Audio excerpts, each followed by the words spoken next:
नमस्कार दोस्तों, स्वागत है आप सभी का हमारे इस चैनल वास्तु सफर पर। दोस्तों, अगर आप भी अपनी लाइफ में कुछ नया सीखने की चाह रखते हैं, तो इस चैनल को अभी सब्सक्राइब कर लें। दोस्तों, 400 वर्षों बाद एक दिव्य और दुर्लभ संयोग बनने जा रहा है, क्योंकि इस दिन सभी पूर्णिमा में से सबसे बड़ी पूर्णिमा फाल्गुन पूर्णिमा पड़ने जा रही है। दोस्तों, यह पूर्णिमा होली और चंद्र ग्रहण के दिन पड़ रही है, जिस वजह से इस दिन 3 बड़े योगी का निर्माण हो रहा है, जो है धन लक्ष्मी योग, अमृत सिद्धि योग और गजकेसरी योग। दोस्तों, इन 3 योगी के निर्माण की वजह से इस पूर्णिमा पर भगवान विष्णु और मां लक्ष्मी की असीम कृपा बरसाने वाली है। और अगर इस दिन आप चुपचाप किसी को बिना बताए गए कोई यह एक चीज खिला देते हैं, तो आपकी सभी समस्याओं का हल संपूर्ण रूप से हो जाएगा।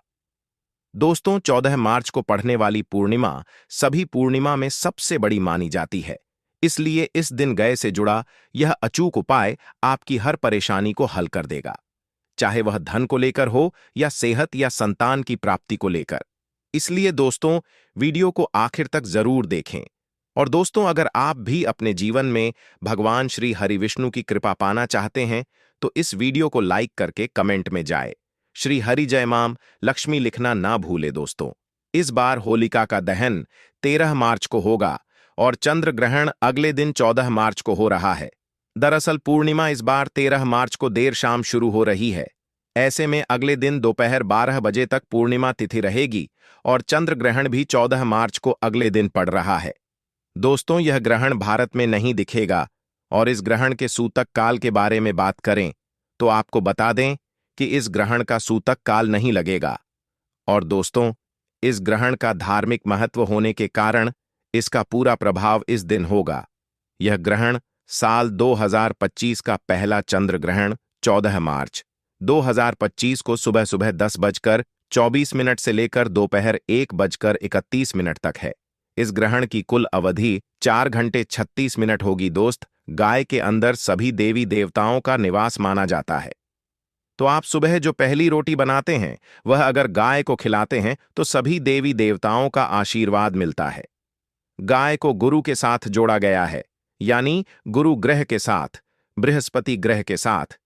इसलिए नवरात्र के दिन गाय को रोटी पर एक चुटकी हल्दी डालकर खिलाई तो सुख संपत्ति धन ऐश्वर्य बढ़ता है। दोस्त, ग्रह शांत हो जाते हैं। जो लोग मानसिक रूप से परेशान, वह गाय को रोटी पर थोड़ा सा गुड़ रखकर खिलाई तो सकारात्मक ऊर्जा आती है, टेंशन खत्म होता है, स्वास्थ्य अच्छा रहता है। और अगर आपको लगता है कि आपके सभी ग्रह खराब, तो ऐसे में गाय को पहली रोटी रोज खिलाएं।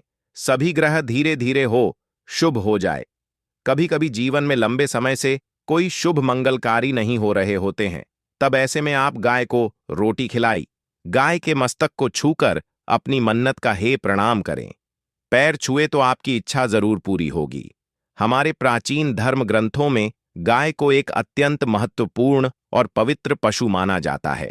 शास्त्रों में गाय को माता कहा गया है और देवी देवता इनका पूजन करते हैं। गौ माता के शरीर में 43 कोटि देवी देवताओं का निवास है। एक अत्यंत पवित्र, निर्मल, शांत, निष्पक्ष जीव है। ऋग्वेद में इस संसार का पालन पोषण करने वाली कामधेनु माता कहा गया है। इसके दर्शन मात्र से मनुष्य के हजारों पाप नष्ट हो जाते हैं। इसीलिए कभी इस निष्पाप गौ माता पर अत्याचार नहीं करना चाहिए। गाय को कभी मारना नहीं चाहिए और कभी उन्हें कष्ट नहीं देना चाहिए। गाय को मारना शास्त्रों में सबसे बड़ा पाप माना गया है। दोस्तों, भगवान श्री कृष्ण को गायों से विशेष लगाव था। उन्हें गौ माता बहुत अधिक प्रिय थी। श्री कृष्ण के अनुसार गायों की सेवा करना ही सर्वश्रेष्ठ धर्म है। इससे बड़ा पुण्य का कार्य संसार में दूसरा कोई नहीं। कलयुग की भविष्यवाणी करते हुए भगवान श्री कृष्ण कहते हैं कि कलयुग में जब धर्म का लोप हो जाएगा, तब मनुष्य गाय की सेवा नहीं करेंगे। मनुष्य के केवल दूध के लिए ही गाय को बहुत कष्ट देगा, जिसके परिणाम स्वरूप कलयुग में पाप और आदम उसके चरम पर होगा। कलयुग के का लक्षण बताते हुए श्री कृष्ण कहते हैं, जब संसार से गाय समाप्त हो जाएगी, तब कलयुग का अंत होगा। जो मनुष्य कलयुग में भी गाय की निस्वार्थ भाव से सेवा करेगा, वह सुख समृद्धि प्राप्त करेगा। जो स्त्री रसोई में बनी पहली रोटी गौ माता को खिलाएगी, वह सदा सुहागन और सौभाग्यशाली रहेगी। जो लोग अपने घर में गए से प्राप्त पंचगव्य को घर में रखेगा, उसके घर में कभी दुख दरिद्रता नहीं आएगी। दोस्तों, हमारे धर्म के सभी शास्त्रों में गाय की सेवा को ही सर्वश्रेष्ठ माना गया है। जो व्यक्ति प्रतिदिन किसी न किसी तरह से गौ माता की सेवा करता है, वह सबसे अधिक पुण्यवान बन जाता है। गांव में तो मनुष्य को गाय की सेवा करने का अवसर प्राप्त होता है, लेकिन शहरों में गाय के दर्शन आसान से नहीं हो पाते हैं। इसीलिए मनुष्य को गौशाला में जाकर गाय की सेवा करनी चाहिए अथवा गौशाला के लिए दान धर्म करने चाहिए। इसके अलावा आप अपने घर में ही गौ माता की मूर्ति रखकर उनकी पूजा जरूर करें। इससे भी माता कामधेनु का आशीर्वाद प्राप्त होता है। शास्त्रों में गौ माता को मां लक्ष्मी का रूप माना गया है, इसीलिए उनकी पूजा करने से दरिद्रता दूर होती है। प्राचीन काल से ही गौ माता की सेवा हो संरक्षण करने की परंपरा चली आ रही है। कई राष्ट्रीय मुनि अपनी कुटिया में गायों का पालन करते थे तथा राजा महाराज गायों का दान करते थे। गायों के दान को सबसे बड़ा दान कहा गया है। गाय का दान करने से सभी जनों के पाप नष्ट हो जाते हैं और मनुष्य को मोक्ष की प्राप्ति होती है। आज हम आपको गौ माता के संबंध में बहुत ही महत्वपूर्ण बातें बताने जा रहे हैं। गाय की पूजा कैसे करनी चाहिए, गाय को कौन सी चीज खिलाने से कौन सा फल मिलता है तथा गाय के किस अंग को स्पर्श करने से दरिद्रता दूर होती है आदि के बारे में हमारे शास्त्रों में बहुत ही महत्वपूर्ण ज्ञान दिया गया है। हमारी अत्यंत पूजनीय गौ माता के बारे में आप सभी को यह बातें अवश्य जान लेनी चाहिए। इससे आपके जीवन से सभी प्रकार के कष्ट दूर होंगे। दोस्तों, कई बार महिलाएं जाने अनजाने में गाय को कुछ चीज खिला देती हैं, जिस मां लक्ष्मी क्रोधित हो जाती है। शास्त्रों में कहा गया है कि यह चीज गाय को कभी नहीं खिलानी चाहिए। इससे मनुष्य के जीवन में दुर्भाग्य आता है और उसे किसी भी कार्य में सफलता नहीं मिलती है। तो चलिए जान लेते हैं गौ माता के विषय में महत्वपूर्ण नियम। सबसे पहली बात है दोस्तों, गौ माता के दर्शन करना बहुत शुभ होता है। शास्त्र कहते हैं रोज सुबह गाय के दर्शन होने से पुण्य की प्राप्ति होती है और सुबह गोबर के दर्शन होने से लक्ष्मी की प्राप्ति होती है। अगर किसी महत्वपूर्ण कार्य के लिए जा रहे हैं और अचानक ही गौ माता आपके रास्ते में आ जाती है, तो वह कार्य निश्चित ही सफल हो जाता है। किसी भी यात्रा पर निकलते समय अगर गौ माता के दर्शन हो जाए तो वह यात्रा सुखपूर्वक पूर्ण हो जाती है, इसमें संशय नहीं है। ज्योतिष शास्त्र के अनुसार कुंडली में यदि पितृदोष होता है तो अन्य उपायों के साथ साथ गौ माता को प्रतिदिन रोटी और घास खिलाने से लाभ होता है और पितृदोष से मुक्ति मिलती है। इसी तरह कुंडली में यदि शनि की 7.5 या महादशा है तो हर शनिवार और अमावस्या को काले रंग की गाय को घास या रोटी खिलाएं और उसकी पूजा करें। इससे शनि दोष कम होता है। गोमूत्र यानी कि गाय का मूत्र बहुत ही उपयोगी, पवित्र और स्वास्थ्य की दृष्टि से अत्यंत हितकारी होता है। आध्यात्मिक दृष्टि से तो गोमूत्र का महत्व है ही, साथ ही वैज्ञानिक और स्वास्थ्य की दृष्टि से भी गोमूत्र के बहुत से लाभ बताए गए हैं। गोमूत्र में बहुत से खनिज पदार्थ और स्वास्थ्यवर्धक तत्व होते हैं जो हमारे शरीर की शुद्ध करते हैं और बहुत से रोगों से भी बचते हैं। साथ ही गोमूत्र छिड़कने से वातावरण में शुद्धता और पवित्रता व्याप्त हो जाती है।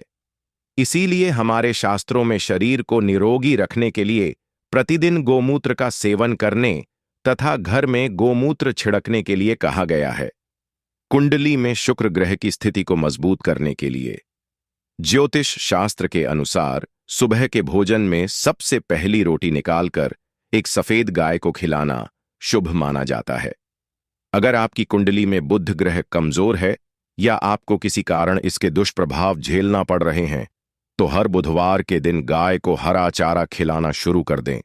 इससे बोझ से जुड़े दुष्प्रभाव दूर होंगे और आपको तमाम समस्याओं का हल मिल जाएगा।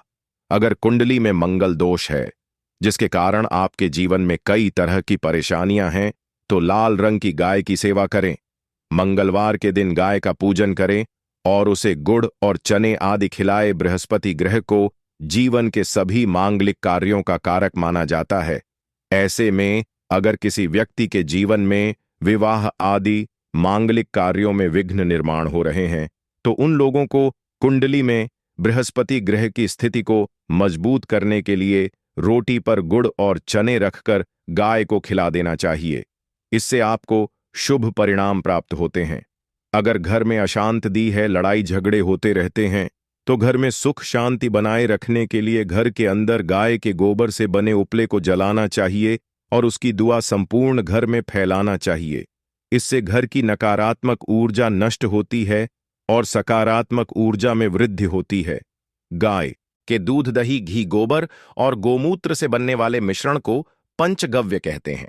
पंचगव्य को पाप नाशक कहा जाता है और हिंदुओं की एक धार्मिक विधि प्रायश्चित करने में इसका उपयोग किया जाता है। पंचगव्य को बनाने वाली सभी वस्तुएं अत्यंत उपयोगी होती हैं, जो स्वास्थ्य के लिए लाभदायक तो है ही, साथ ही औषधि गुणाह से भी भरपूर है। दोस्तों, अगर आपके द्वार पर माता आती है तो उसे बिना रोटी खिलाई जाने मत देना, नहीं तो आपको दुर्भाग्य का सामना करना पड़ेगा, क्योंकि जिसके द्वारा से गए बिना कुछ प्राप्त किए लौट जाती है, उसके घर से लक्ष्मी भी चली जाती है।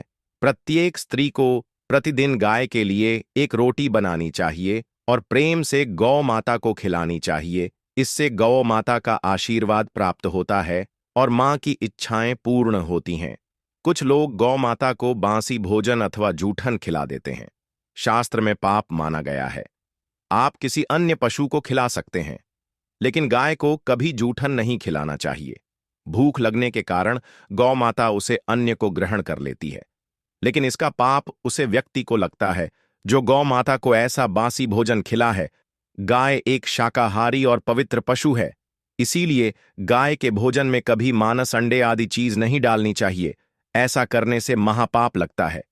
यदि आपकी कुंडली में चंद्र दोष है और जिसके कारण लगातार परेशानी उठानी पड़ रही है, तो आप यह एक उपाय जरूर करें।